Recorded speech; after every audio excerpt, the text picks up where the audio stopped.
Do you remember Nathaniel? No? Well, here's Nathaniel. Now that probably jogged your memory. That's right, that man right there laying on that wet spot, which could either be oil or his own juices, is the man that was in a passionate relationship with his car. And I have some updates. And before we get into this, it is kind of sad. The situation's still just as weird as it was 10 years ago. Sad though. When I first saw this guy, I had to think to myself, holy crap, he has changed. But then I looked at the background and I noticed that there were these little cars, and it kind of gave me this deja vu sensation. Because if you watched the TLC episode from 10 years ago, they did an interview with him and he had some cars behind him as well. So it seemed kind of familiar. It was love at first sight. His body and then his interior and everything just together just seemed to fit. If something were ever to happen to Chase, my heart would just stop.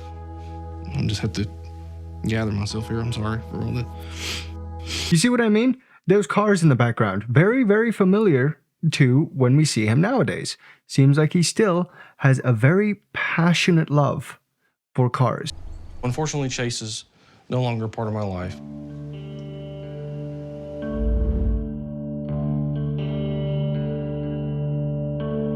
I still think about it a lot, and it breaks my heart he's not here. I felt like he deserved better.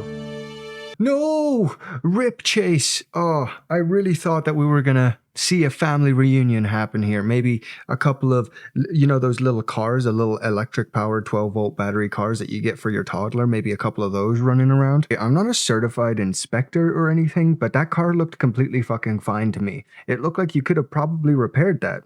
I feel like if you love that car so much, so passionately that it is your love, the love of your life, you would spend quite a bit of money to fix it, right? And it doesn't even seem like it would be that outrageous. Maybe his insurance wouldn't cover it, but again, if you loved it that much, right? This is where I keep a lot of Chase's mementos.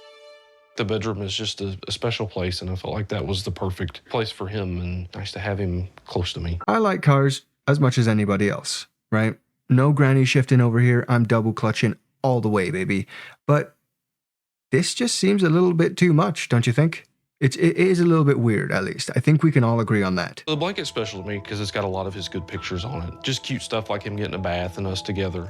It's just, you look back and you just don't realize the things you take for granted until it's too late. And so, let's give him a minute here. It's clear that this is still affecting him heavily. He's with Chase every single day. He's clearly still emotionally tied to this car like no other. He's soul bound.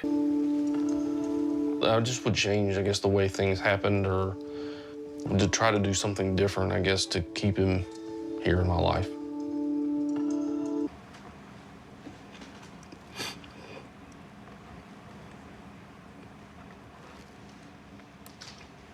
He's not here.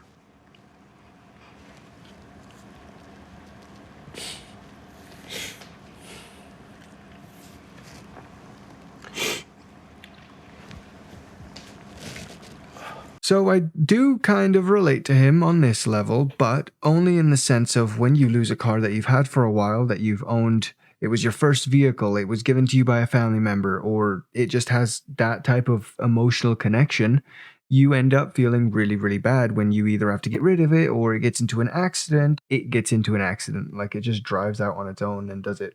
You get into an accident and wreck the car, you'll feel upset because that was your first vehicle, or that was the vehicle that was handed down to you. I get that, but this isn't that situation. This is, oh, I miss him. I wish Chase was back in my arms. I wish I could feel his faux leather. I still think about Chase. You can really, really see that he's still holding on to Chase with all of his heart. He's never going to let Chase go and move on. I moved on. I was looking for new vehicles and found my baby girl. You dirty fucking dog. Right after I say, oh, he's not gonna move on, you're out there caressing another female vehicle? This is outrageous. You filthy, filthy bastard. Line. Pretty girl. I love Lex with all my heart. Thank you for all you do for me. You dirty, dirty dog. I'm glad. You know, at the end of the day, I'm happy he's moved on. Not really happy he's moved on to another vehicle. I would have hoped that he would have moved on in another way. But then again, Chase was repairable. Maybe he just wanted to move on. Maybe he was low-key tired of Chase. That might sound harsh to say, but Chase didn't seem like he was ready to go to the wrecking yard yet. He honestly seemed like all he needed was some Bondo and some paint. We didn't see all the pictures. Maybe it was completely decimated on one side, but it didn't seem that bad. Yeah, no. What do you think? You happy for him that he's moved on? I just wanted to share that with you guys because scrolling through my feed, I noticed this, and they have a whole series actually where they revisit the My Strange Addictions series. But yeah, this one was definitely the one that caught my eye first. Thanks for watching.